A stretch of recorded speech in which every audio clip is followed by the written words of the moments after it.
Bonjour, bien-aimés, bonjour la famille, méditons ensemble.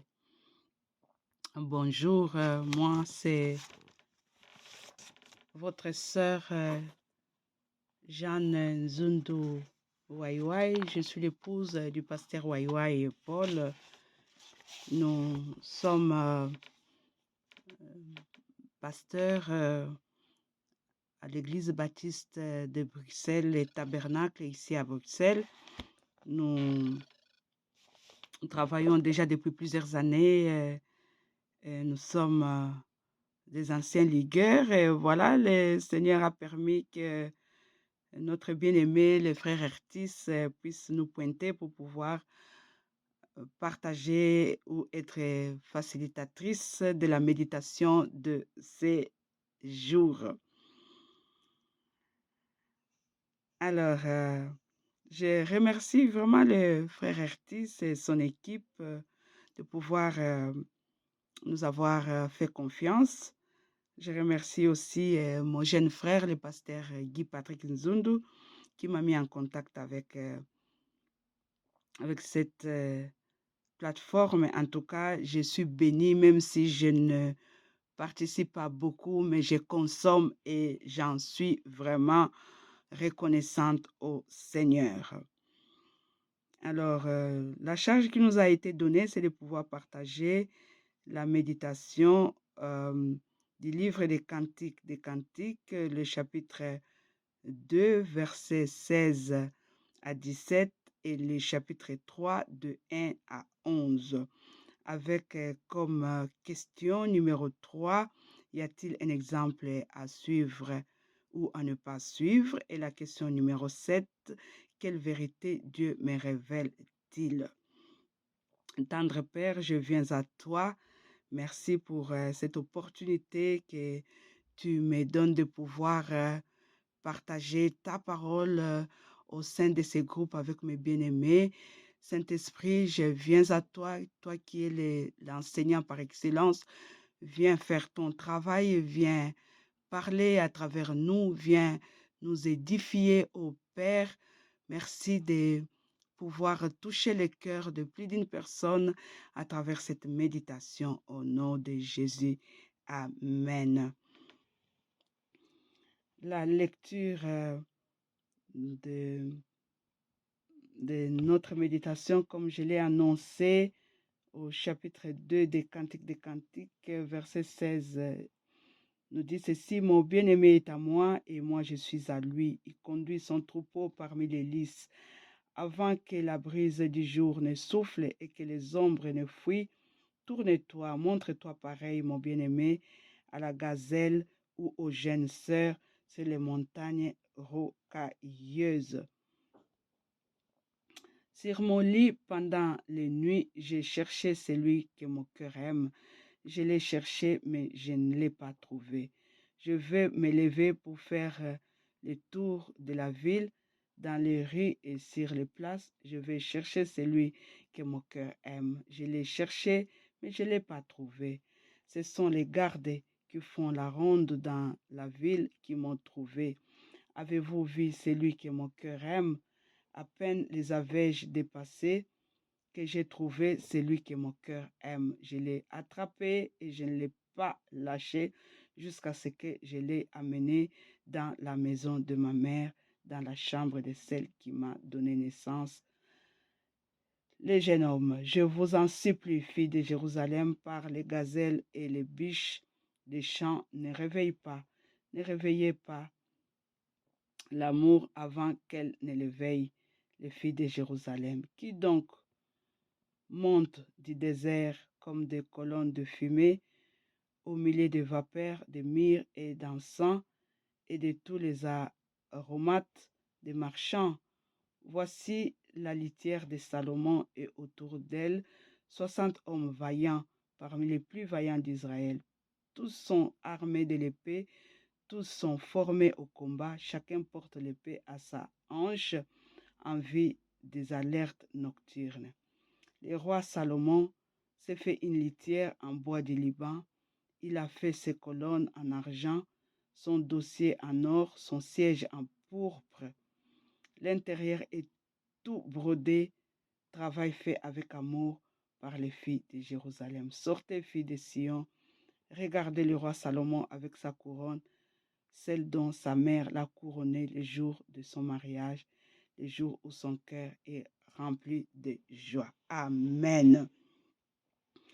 Alors, sans pour autant revenir à ce qui a été déjà décortiqué par nos sœurs qui nous ont précédés, mais aussi par toute l'équipe qui a apporté sa contribution d'une façon ou d'une autre à travers Méditons ensemble, nous allons simplement répondre aux questions qui nous ont été posées.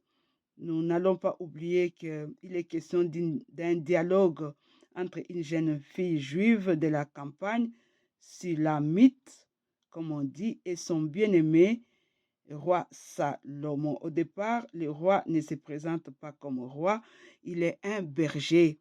Et c'est à la fin que nous découvrons qu'en fait, c'est le roi. Alors, la question 3, y a-t-il un exemple à suivre ou à ne pas suivre? Moi, j'ai noté quelques exemples à ne pas suivre. Et aussi, je crois que j'ai deux exemples ou un exemple plutôt à suivre. J'ai noté que la bien-aimée, donc la jeune fille, est en train de chercher l'époux, est en train de chercher son bien-aimé, mais elle le fait d'une mauvaise manière. Comment? Elle le fait sur son lit. Et naturellement, vous allez comprendre que c'est normal qu'elle n'arrive pas à trouver son bien-aimé. Parce que dans cette position, dans cette posture de paresse, dans cette posture d'aisance, dans cette posture de confort, elle ne pourra jamais trouver son bien-aimé. À nous aussi, il y a une question qui nous est posée. Comment cherchons-nous Dieu? Comment cherchons-nous? Comment menons-nous notre relation avec notre bien-aimé, notre Seigneur Jésus? Et dans quelle position nous le faisons? Est-ce que dans notre paresse, dans notre confort, dans notre aisance, dans la chair? Voici quelques questions qui nous poussent à réfléchir la manière à laquelle nous menons, nous cherchons, nous servons, nous entretenons notre relation avec notre Seigneur. Deuxièmement, je trouve qu'elle cherche pas seulement de la mauvaise manière, mais elle va le faire au mauvais endroit.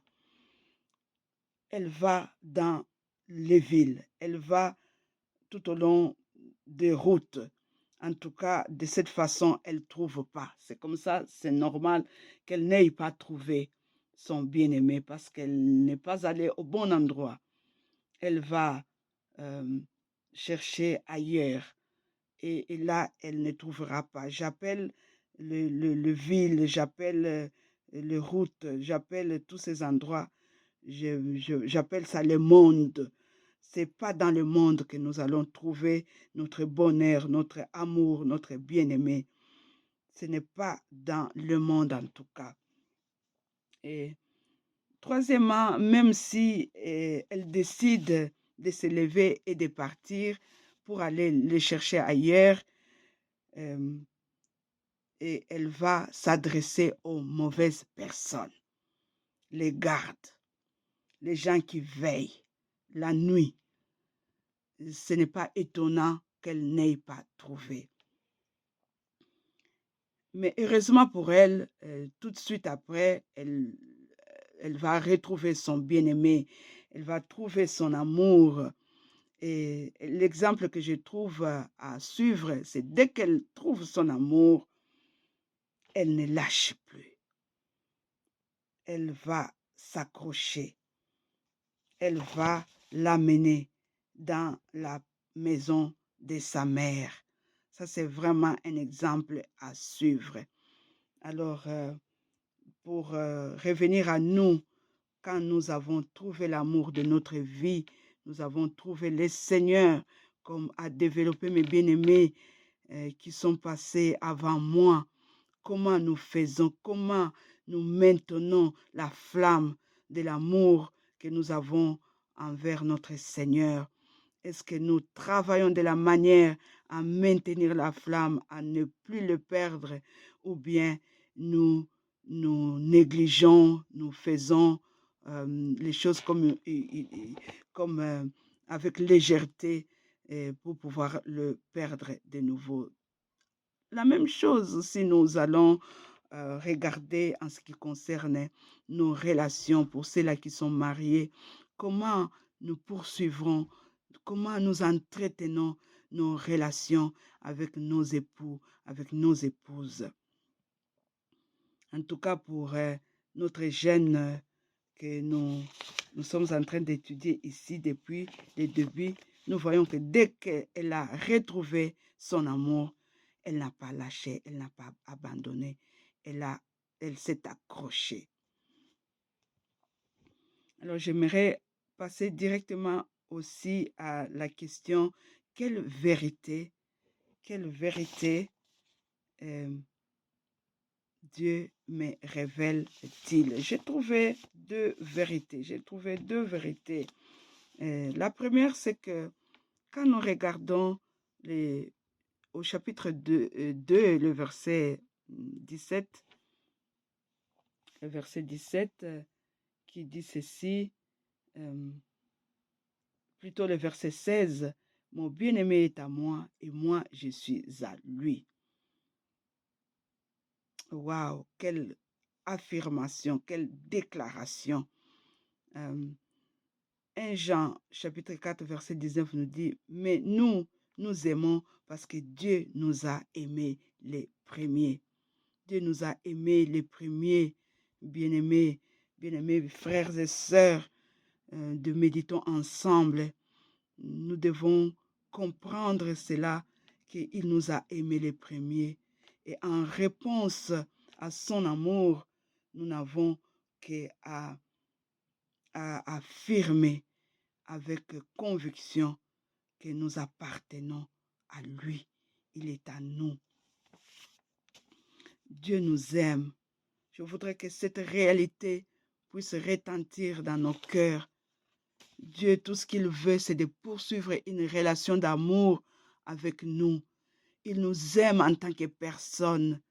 Souvent, nous perdons de vue le fait que Dieu nous aime, que Jésus nous aime, que Jésus est notre amour.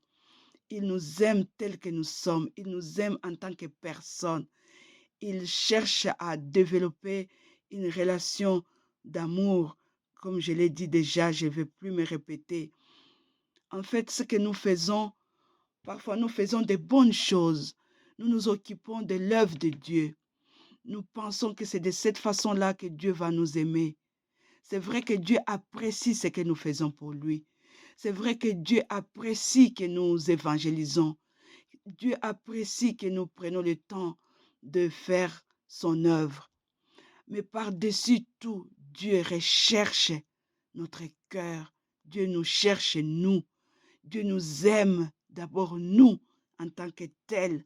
Et il veut développer une relation d'amour avec nous. Ne perdons pas ça de vue. Cherchons son amour, cherchons sa présence, cherchons son Shekinah, cherchons la gloire qu'il veut développer en nous. Alléluia. Alors, deuxièmement, je voudrais que nous puissions regarder la fin du chapitre 3. Dieu, ou Jésus-Christ, est représenté ici par le roi Salomon. Ce roi, au début, on nous l'a présenté comme étant un berger. Quand ma sœur, maman Bob Mankaka a partagé, elle a dit que la jeune fille demandait à son amant en disant, où tu paies tes brebis, où est-ce que tu te reposes pour que je n'aille pas te chercher partout. Ça veut dire que c'est un berger, la façon dont on nous l'a présenté. Mais en réalité, c'est un roi. C'est le roi Salomon. Il est dans toute sa gloire. En dernier, il apparaît avec tout ce qu'il a. Quand on regarde la façon même, seulement que son lit, sa litière est présentée, c'est au verset, je vais le lire, excusez-moi, je vais retrouver ça. Au verset 7 du chapitre 3, voici la litière de Salomon, et autour d'elle 60 hommes vaillants, ainsi de suite. Mais le verset 9, le roi Salomon s'est fait une litière en bois du Liban. Il a fait ses colonnes en argent, son dossier en or, son siège en pourpre. L'intérieur est tout brodé, travail fait avec amour pour les filles de Jérusalem. Mais qu'est-ce que toutes ces choses représentent pour nous?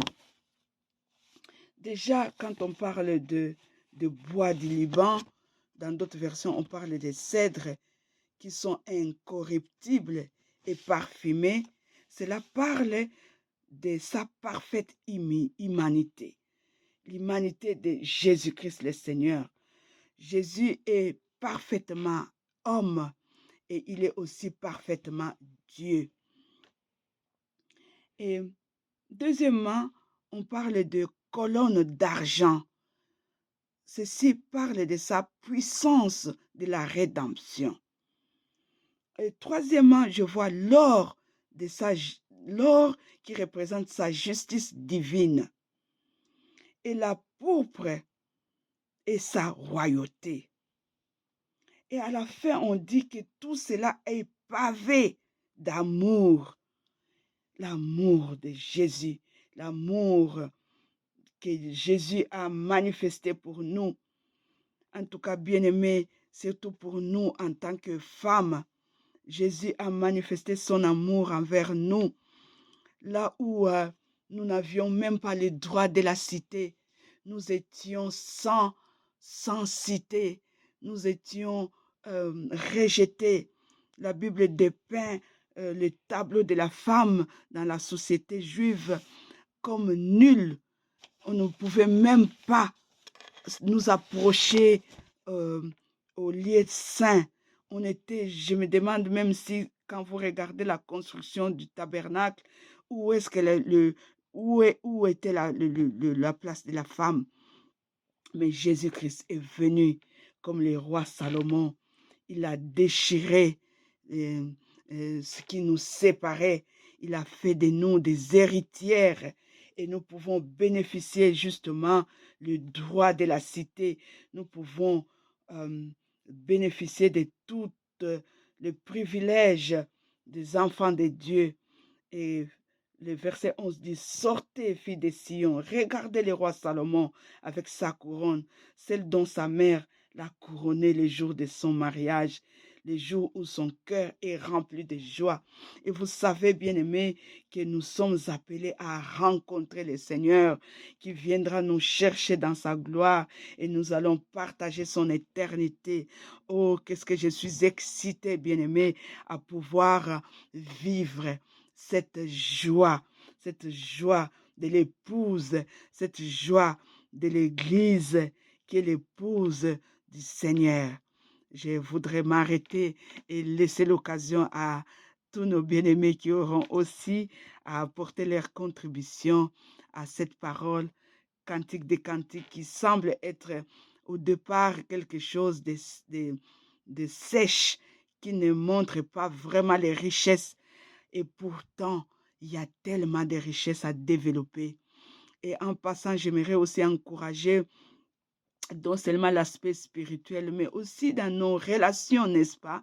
Dans nos vies en tant que couple, de pouvoir développer cette culture de la communication d'amour, que les femmes puissent chanter l'amour à leur bien-aimé et que les hommes puissent le faire aussi, que les hommes ne soient pas seulement ceux-là qui commencent, qui parlent le langage de l'amour, mais que les femmes, à leur tour, puissent chanter des poèmes d'amour, puissent célébrer leurs époux, que les hommes, à leur tour, fassent de même, que nous puissions apprendre la notion de sexualité à nos enfants de la bonne façon, que cela ne s'apprenne pas à la rue, parce que c'est là où on est en train de détruire, n'est-ce pas, nos enfants, s'ils apprennent ça dans la société. Nous, en Europe, plus précisément en Belgique, ils ont voté des lois où l'éducation sexuelle va être apprise à l'école, au niveau de maternelle, au niveau de l'école primaire. Est-ce que vous vous rendez compte où est-ce que nous partons, où est-ce la société nous amène? En tout cas, si nous ne le faisons pas dans nos maisons, dans nos familles, ils vont apprendre cela dehors, dans l'école, dans les sociétés, dans les écoles, plutôt dans la société, et cela va être de la mauvaise façon. Cherchons à le faire dans le, le, le contexte, dans le cadre biblique que Dieu a donné. Je voudrais m'arrêter là et laissez-moi prier. Tendre Père, je te remercie pour cette parole. Je voudrais que tu puisses continuer à faire le travail dans nos cœurs pour que nous puissions développer une relation d'amour, que nous puissions répondre plutôt à cette relation d'amour que tu veux poursuivre avec nous. Même si tu apprécies ce que nous faisons pour toi, mais tu poursuis d'abord cet amour envers nous et nous voulons communier, nous voulons répondre. Merci Seigneur parce que tu nous as trouvés, nous qui étions perdus, nous qui n'avions pas de cité, nous qui n'étions pas connus, mais tu nous as cherchés en Christ. Nous pouvons partager l'éternité avec nos bien-aimés parce que tu es venu à notre recherche. Merci Seigneur, au nom de Jésus. Amen.